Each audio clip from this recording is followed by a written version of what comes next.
Juyin once stood as a legendary hero in a distant world, having defeated the Demon King with nothing but sheer will and power.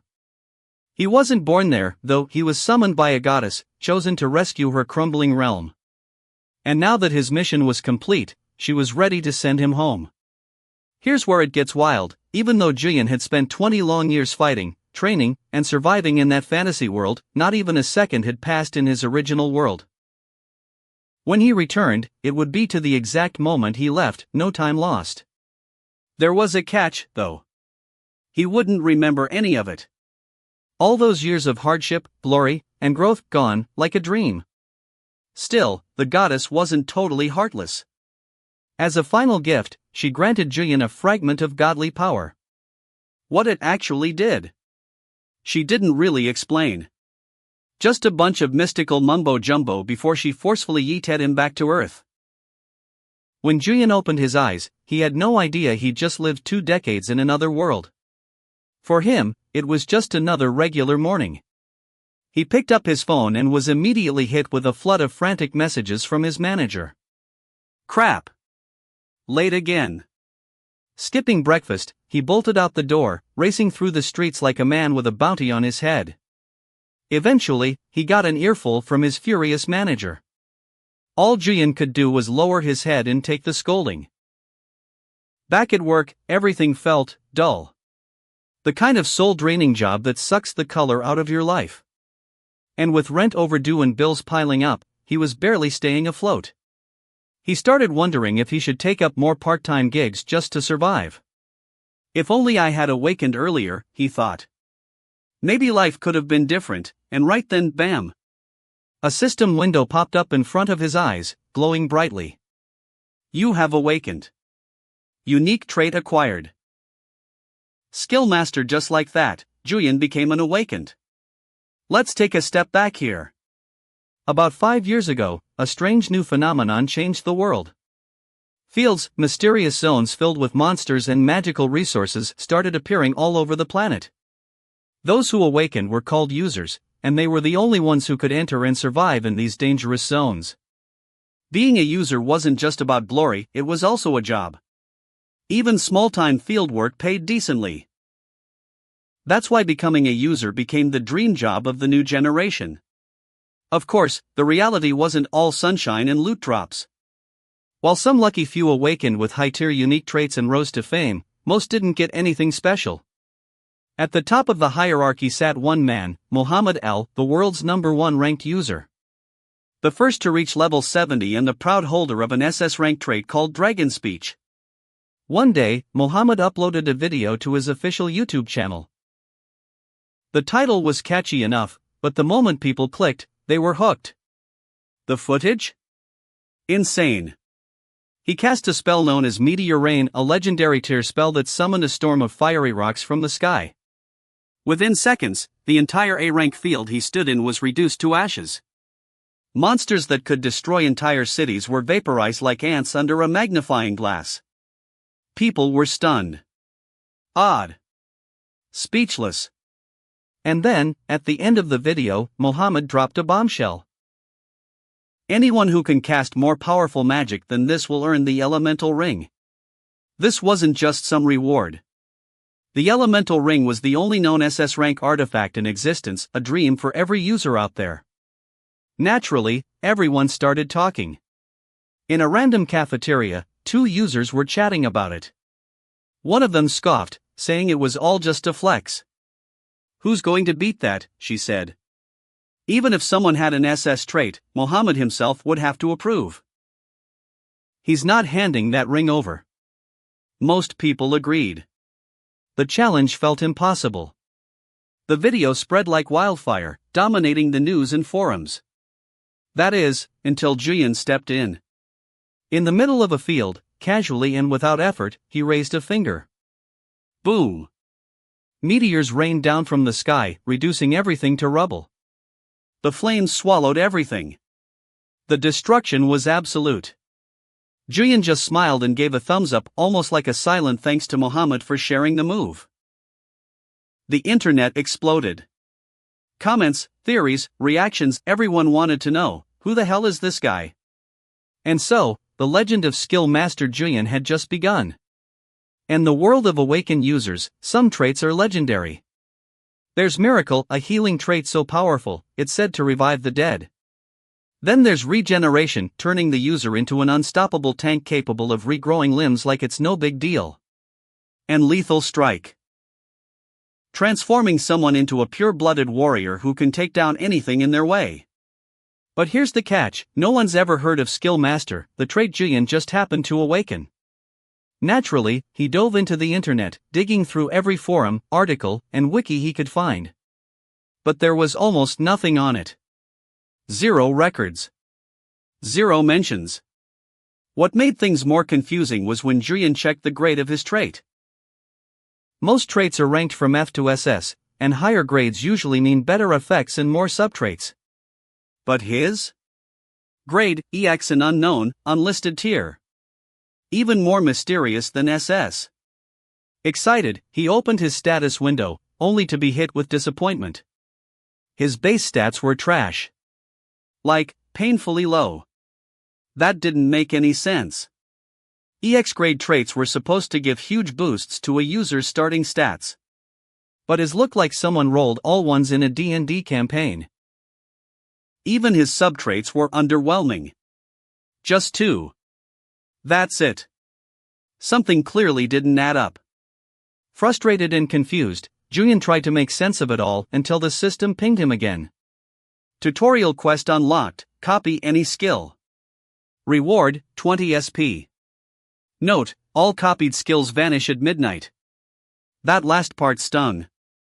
So even if he managed to grab a powerful skill, it would disappear in a few hours? And worse, how the hell was he supposed to copy a skill in the first place? The system hinted that he needed to see someone use a skill in person to copy it, which meant heading into dangerous fields to watch other users fight. Given his laughable stats, that sounded like a death sentence. But then, he had a thought. Wait a minute. Muhammad Al's video. He rushed to rewatch the meteor rain footage. As the meteors rained down on screen again, the system reacted. Skill copy available, meteor rain, SS rank copy now? Julian froze. Was it really that simple? Could he really copy a skill, just by watching a video? Skill copied. He couldn't believe it. With a few clicks, he just duplicated the strongest magic ever displayed, and he didn't even have to leave his room. And with that, his life changed overnight. And somewhere far away, Muhammad Al watched the news and smiled. His secretary wasn't so amused. Should we really be giving the elemental ring away over this? She asked, worried. But Muhammad didn't seem to care about the ring at all. What intrigued him more was that someone else had used his exact skill, the same one he had only recently acquired. The name, the animation, the sheer power, it was all identical. The secretary wasn't convinced. There are plenty of skills that look similar. We don't even know if this guy's version is SS rank. But Muhammad had a gut feeling. That's no ordinary copy. That's the real deal. Whoever this guy is, he's got something special. He handed her a business card and the ring. Deliver this. And tell him I'd like to be friends someday. Back in his usual boring world, Julian couldn't stop watching his own video. Like a fanboy of himself, he kept replaying it, obsessing over the meteors falling from the sky. He was practically high on his own hype. Meanwhile, real life called. A little girl stood at the convenience store counter waiting to be helped, but Julian didn't even notice her. Her dad sure did, though. He snapped at Julian, furious over the poor service. Snapping out of it, Julian apologized and finally got back to work. Later, he slumped into his chair. If only I could make enough money to live free forever. Maybe even reach Muhammad Al's level one day. He was deep in his daydreams when a new comment popped up under his video. It was from Muhammad Al himself. You've earned the reward. I'll send it. The internet went feral. Forums exploded. People freaked out. Julian just stared at the screen, wide-eyed, in disbelief. Cut to the next scene. Juryen sat stiff as a rock in the back of a luxury car, riding alongside Muhammad's secretary. Back in his tiny room, he opened the small box she had handed him. Inside was the elemental ring. Still half convinced this was some kind of elaborate prank, he stared at it. That's when the system pinged again. Item appraisal, elemental ring, stats, insane. Ridiculous. S-tier loot box crazy. Every stat was boosted through the roof.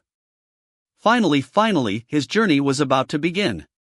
Reality hit Jian like a brick.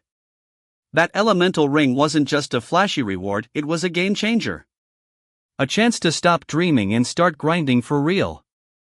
If he wanted to level up from rock bottom, he'd have to fight monsters and push his stats higher. But there was a slight problem. He was broke. Sure, his viral video raked in massive revenue, but there was a catch. He couldn't withdraw a single coin without verifying his identity, and that was something he wasn't ready to do. Too risky, too exposed. So he got creative. Instead of risking his life inside a field full of monsters, he'd park himself just outside one and provide emergency healing services to returning fighters. It was a smart move, safe, legal, and profitable. In this world, even cocky adventurers who dissed healers wouldn't dare enter a field without one nearby. Everyone knew. You fight, you bleed, then you need someone like Jian. Using his skill copy ability, he swiped a C-rank healing spell called Light of Recovery. Strong enough to treat fractures, amputations, and even cure status ailments up to F rank. And the money? Fractures, 200,000 Korean won's amputations, 500,000 Korean won's curses and other ailments, 700,000 Korean won's not bad for playing doctor with magic.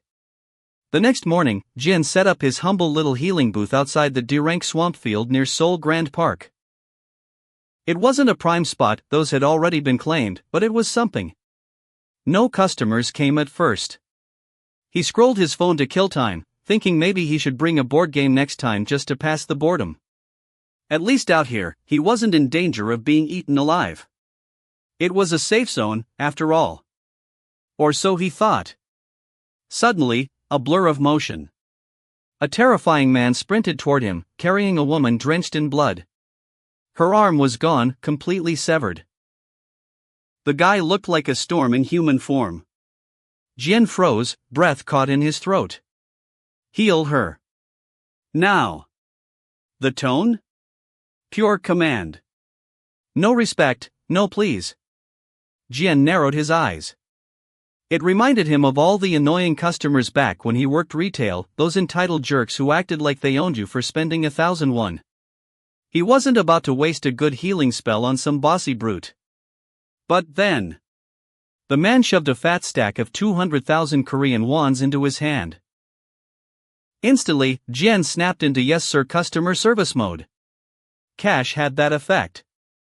But as he looked down at the woman's gory wound, regret kicked in hard. Her entire arm was hanging by a thread. His stomach twisted. Even with a C-rank healing skill, this might be a long shot. The man aligned her arm, then barked again, "Start healing." Jian steadied himself and activated Light of Recovery. After a grueling day of healing, Jian collapsed on his bed like a zombie. His body was fine. But his soul felt drained. He'd used his healing skill 3 times, and each use completely wiped him out. Without the elemental ring boosting his stats, he might not have made it through the day.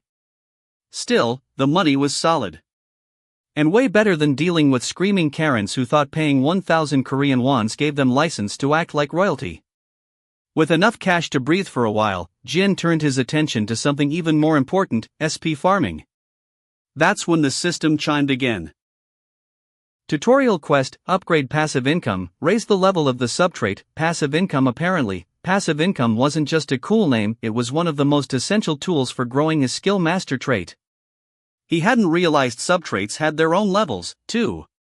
Here's how it worked, he gained 10 SP every 24 hours from passive income. Upgrading the trait cost 100 SP. But doing so would reward him with 100 SP back as a quest bonus. Plus, it would unlock a brand new subtrait. A complete no-brainer. The only problem? Jian didn't have enough SP yet. He'd need to wait 3 more days to collect the full 100. While he waited, he figured he'd experiment, copy new skills, mix and match abilities, and maybe discover some broken combos. To make the grind more enjoyable, he ordered room service like a king. With food piled high on the table, he leaned back, enjoying every bite while watching clips of users showing off their rarest skills. He focused on S grade or higher. The kind of abilities that only show up in folklore. Copying those skills was fun. But they still disappeared at midnight. So, he came up with another trick: record every video on his phone. That way, he could replay them anytime and recopy what he needed. He kept thinking about that moment Muhammad Al appeared out of nowhere with meteor rain, how perfect the timing was. It felt like fate was guiding him. Or maybe the system was. Either way, Jian was just getting started. Ian had a new problem now, a good problem. He'd copied a ton of powerful skills. But they all had an expiry date, midnight. If he couldn't figure out a way to hold onto them longer, he'd always be stuck in a race against the clock. Still, he had a theory. Maybe if he leveled up his skill master trait, he could store or permanently keep the skills he copied. Determined, he opened his phone and began curating a personal playlist, his own private skill archive. He sorted them by usefulness. Ones he'd copy later, ones he needed now. High on his list? Body hardening, because defense was survival. Teleportation, because who doesn't want to blink around like a boss? He kept adding to the essentials list, basically building the ultimate cheat sheet for any scenario. And after hours of binge-watching user battle clips and devouring every last bite of room service, he looked like a balloon on the verge of popping, stomach bloated, mouth smiling, eyes sparkling. For the first time in his life, Jian felt like he had control over his future. And to seal the deal, he officially registered as a healer with the User Association. With all these skills at his disposal, he wasn't just a nobody anymore, he was becoming a very valuable somebody. The kind of somebody hot S-rank girls would trip over themselves to party with. He could already see it. The next morning, as he lounged outside the field entrance doing his usual healing gig, Fate walked straight up to him. It was her, the injured girl from a few days ago. But now, fully healed, radiant, and powerful. A true goddess in human form. Too bad Jian didn't recognize her at all. "Do you seriously not remember me?" she asked, blinking in disbelief. "Our guy?" He just shrugged. "Nope. First time seeing you." In his defense, she looked way too stunning now. His brain auto-assumed someone that gorgeous couldn't possibly be from his past. She chuckled and reminded him, her brother had brought her here when her arm was torn off and he was the one who healed her. Suddenly, it clicked. She wasn't that guy's girlfriend, she was his sister.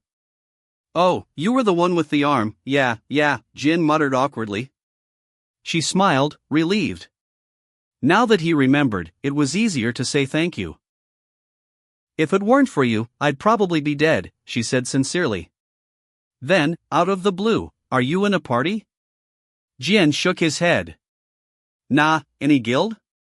"Nope." "Great." She beamed. "Join ours. We need a temp healer." Jian flinched. He wasn't ready. His stats were still garbage, and he didn't exactly want to jump into monster zones just yet. He tried to decline, tried being the keyword. But the way she leaned in, that sweet aura, the smile? Yeah, logic flew right out the window. His inner simp panicked and blurted out, "Sure, I'll do it." Their convo was cut short by a sudden scream. Another injured guy was being dragged out of the field, groaning in pain like a full-blown drama king. Jian instantly switched into healer mode and tended to the guy, bagging a juicy cash reward in the process. The goddess, still waiting, reminded him about the party invite. But Jian hesitated. He was making good money already. Why risk getting mauled by monsters? Plus, his level was still bottom tier. "I really can't," he said again, scratching his head awkwardly. she wasn't ready to give up. We've got an S-rank tank and an S-rank mage.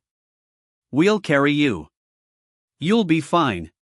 He sighed, packed up his gear, and turned her down once more. He didn't say it aloud, but the image of her half-dead body from a D-rank field was burned into his mind. If she almost didn't make it, there was no way in hell he'd make it out alive. Sure, it was a golden opportunity. Sure, she was stunning. But Jian knew better. He walked away with tears in his eyes and money in his pockets, the perfect tragic blend. One day, when I've got enough SP and strength, I'll come back and join that party as a Golden Spoon mage. Later that evening, his passive income kicked in, 10 SP, effortlessly earned. He instantly used his growing stash to upgrade the trait. Passive income upgraded. Now generates 50 SP per day. That's 5 times the original reward for doing nothing. But that wasn't all. His completed quest dropped another bonus, 100 SP and a new ability. Copied skills will now inherit the unique trait of the original user. That was huge. See, in this world, skills weren't created equal. Anyone could learn a spell from a book, but only those with the right trait could fully unleash its power. A fireball from a guy with no flame affinity? Weak. A fireball from someone born to burn? Devastating. That's why most users stuck to one style.